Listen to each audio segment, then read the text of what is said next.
Assalamualaikum warahmatullahi wabarakatuh. Yang terhormat, Ibu Dr. Cucun Sunaningsih, SPD MPD, selaku dosen pengampu mata kuliah Pengelolaan Pendidikan, dan teman-teman sekalian yang saya banggakan. Di sini kami dari kelompok 3, kelas 3C, akan membawakan materi presentasi mengenai organisasi pendidikan dan kepemimpinan pendidikan. Adapun anggota dari kelompok 3 yaitu rekan saya Anggun Mutiara Rahmatunisa dengan NIM 2310590 dan saya Dinda Salsa Agisti dengan NIM 2306101 dan rekan saya Rizka Silvianur dengan NIM 2303548 dan rekan saya yang selanjutnya yaitu Susan Rizky Sabudin dengan NIM 2310276. Pembahasan yang akan kita sampaikan pada kali ini mengenai organisasi pendidikan meliputi pengertian organisasi pendidikan, manfaat organisasi pendidikan, jenis-jenis organisasi pendidikan, dan struktur organisasi pendidikan. Materi kepemimpinan pendidikan mengenai pengertian kepemimpinan pendidikan, fungsi kepemimpinan pendidikan, gaya kepemimpinan pendidikan, dan keterampilan kepemimpinan pendidikan. Baik, di sini saya akan menjelaskan pengertian dari organisasi pendidikan. Secara etimologis, istilah organisasi berasal dari kata Latin yaitu organum, yang berarti alat. Sedangkan dalam bahasa Inggris yaitu organize, artinya usaha untuk mencapai tujuan. Jadi, organisasi merupakan suatu pengelolaan aktivitas dan sistem komunikasi antara dua orang atau lebih yang bekerja sama untuk mencapai tujuan. Dalam konteks pendidikan, organisasi pendidikan adalah tempat atau sistem di mana kegiatan belajar mengajar dilakukan untuk mencapai tujuan pendidikan yang diinginkan.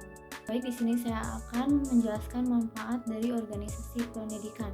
Yang pertama yaitu untuk mengatasi keterbatasan, kemampuan, kemauan, dan sumber daya yang dimiliki dalam mencapai tujuan pendidikan.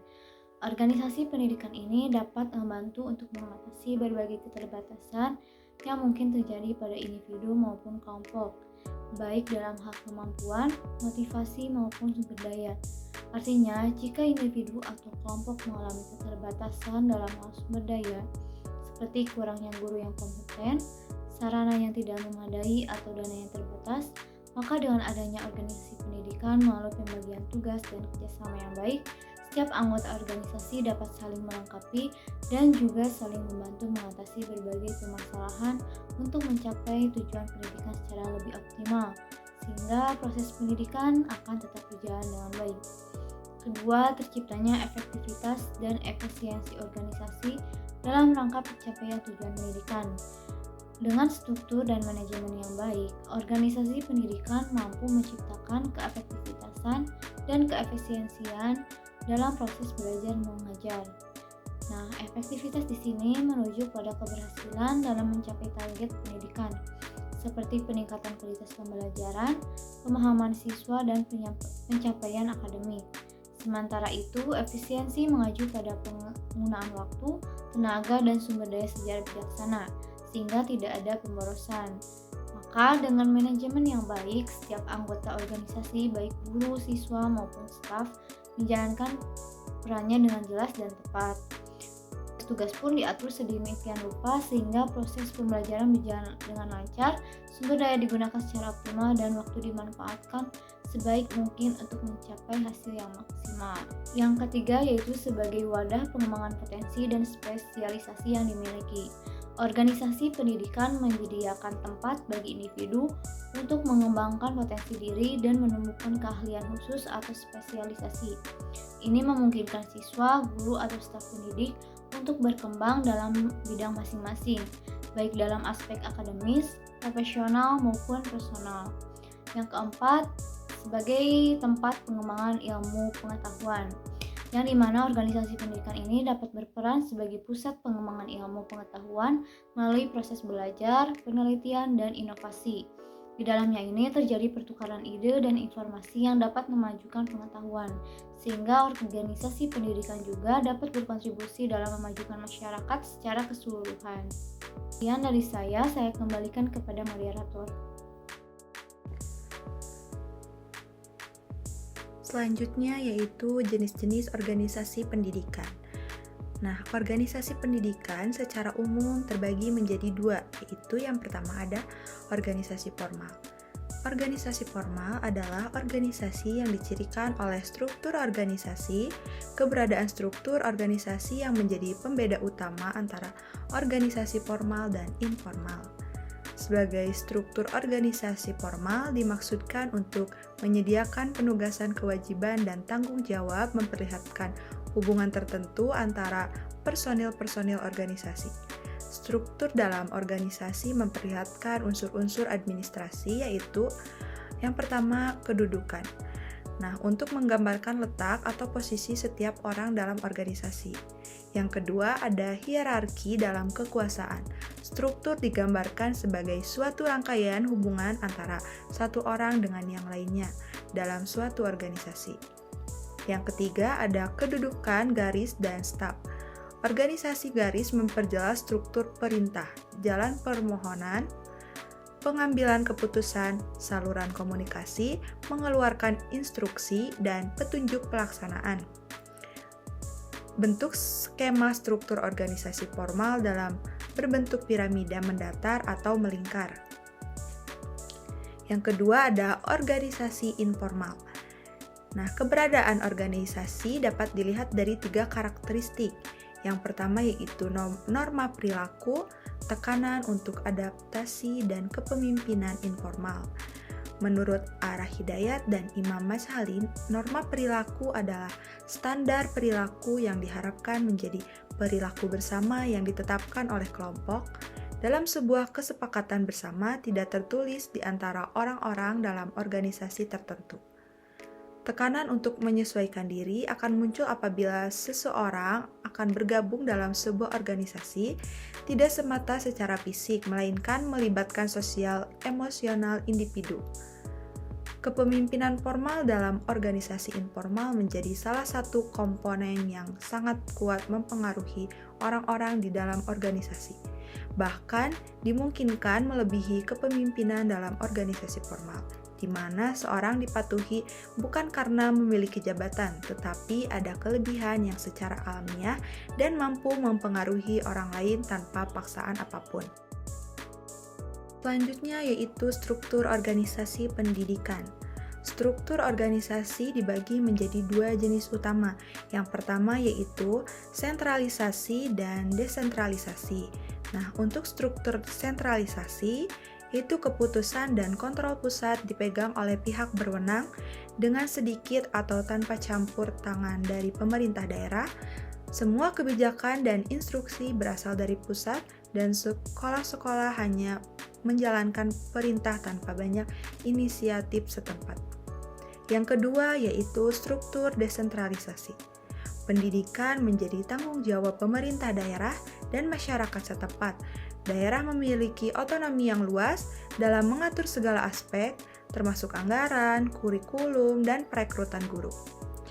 Nah, kedua struktur ini memiliki kelebihan dan kekurangannya. Sentralisasi bisa membuat administrasi menjadi otoriter dan birokratis. Sementara desentralisasi bisa menghasilkan keberagaman program pendidikan yang sulit diselaraskan. Untuk struktur organisasi yang efektif akan mempengaruhi tindakan individu dan kelompok yang merupakan bagian dari organisasi tersebut. Tindakan dan perilaku mereka akan diarahkan ke arah mencapai tujuan lembaga pendidikan. Struktur organisasi memiliki berbagai pola dan susunan yang beragam, seringkali digambarkan dalam bentuk diagram organisasi. Nah, untuk selanjutnya yaitu contoh struktur organisasi pendidikan di SD atau MI. Sebagai contoh dalam ilustrasi tersebut, terlihat adanya komite sekolah yang berada sejajar dengan posisi kepala sekolah, tetapi diwakili dengan garis putus-putus. Komite sekolah ini adalah entitas independen yang terdiri dari orang tua atau wali siswa, anggota masyarakat sekolah, dan tokoh-tokoh masyarakat yang peduli terhadap pendidikan. Peran komite sekolah sangat relevan dalam mendukung perkembangan dan peningkatan mutu lembaga pendidikan dengan memiliki struktur organisasi yang terdefinisikan dengan baik dan peran yang jelas. lembaga pendidikan dapat mencapai tujuan pendidikan dengan lebih efektif dan efisien. Baik, di sini saya akan menjelaskan kepemimpinan pendidikan. Apa itu kepemimpinan pendidikan? Kepemimpinan secara umum didefinisikan sebagai kemampuan dalam kesiapan yang dimiliki oleh seseorang untuk dapat mempengaruhi, mendorong, mengajak, menuntun, menggerakkan, mengarahkan, dapat menerima pengaruh dari pemimpin tersebut, dan bisa diartikan sesuatu yang dapat membantu tercapainya suatu tujuan tertentu yang telah ditetapkan.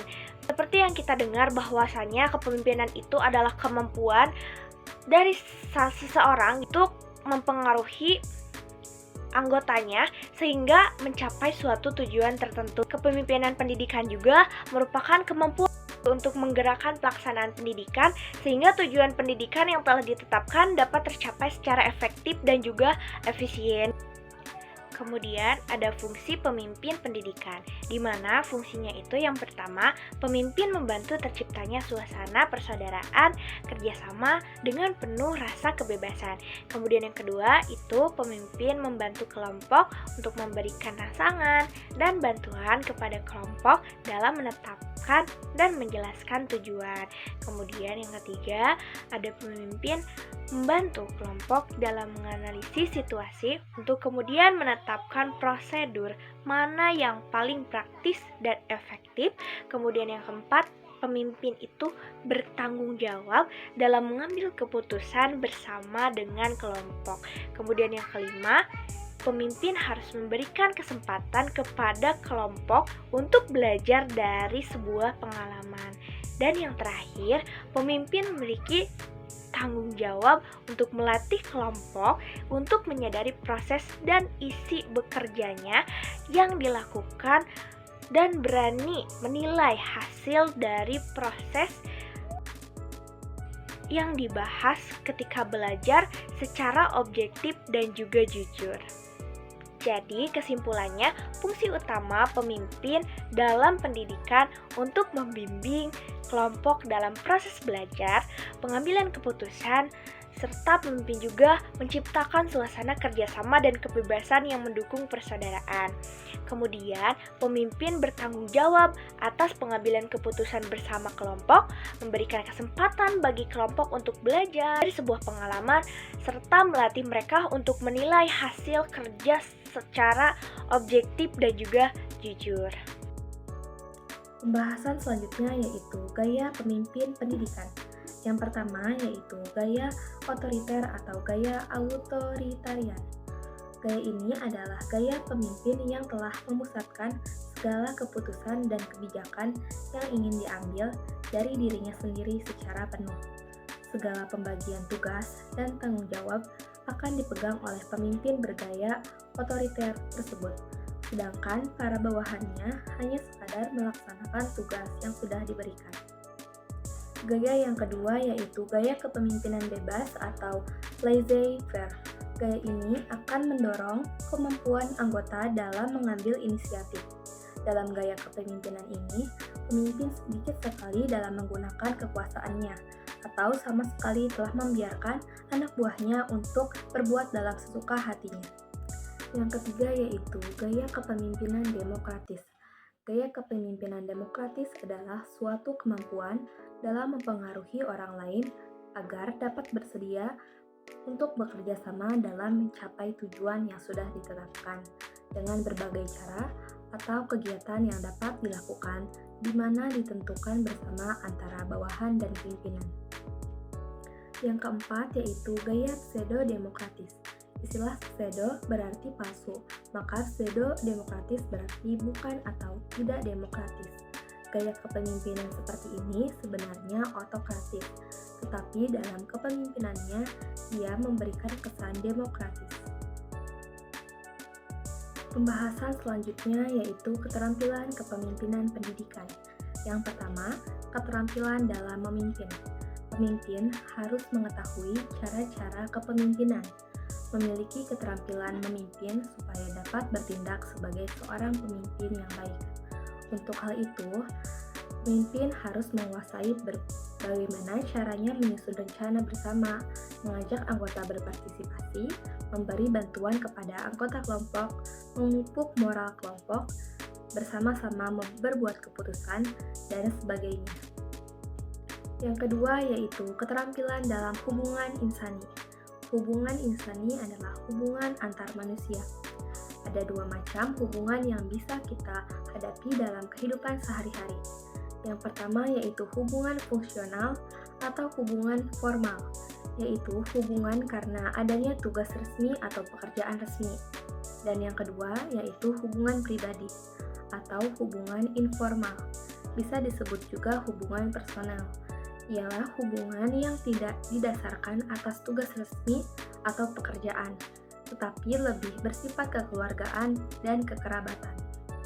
Yang ketiga, keterampilan dalam proses kelompok.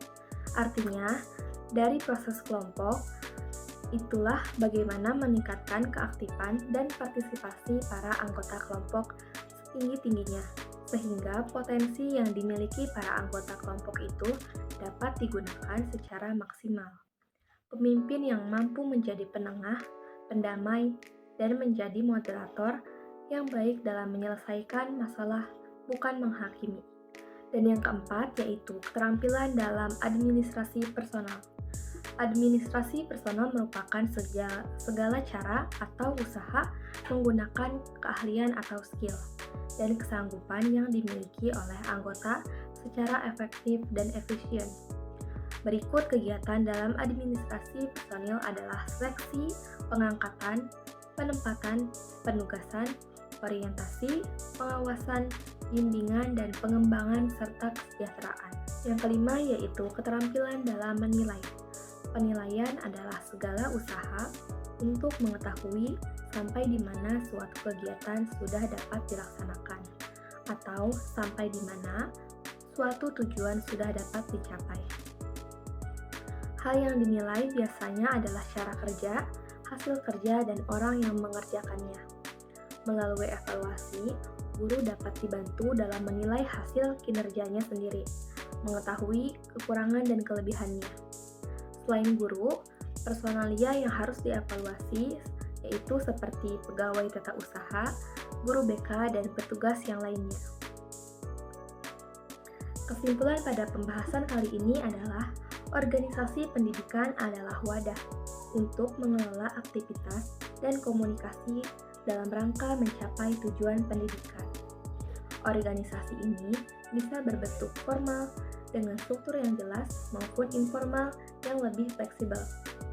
Tujuan utamanya adalah untuk mengatasi keterbatasan sumber daya dan menciptakan efisiensi dalam mencapai target pendidikan. Kepemimpinan pendidikan berperan secara penting dalam mengarahkan dan memotivasi anggota untuk bekerja secara efektif melalui berbagai keterampilan, seperti memimpin, hubungan insani, dan administrasi personal. Struktur organisasi yang baik dan kepemimpinan yang tepat sangat berpengaruh dalam keberhasilan lembaga pendidikan. Sekian presentasi dari kami. Mohon maaf apabila ada kesalahan kata maupun perbuatan. Terima kasih. Wassalamualaikum warahmatullahi wabarakatuh.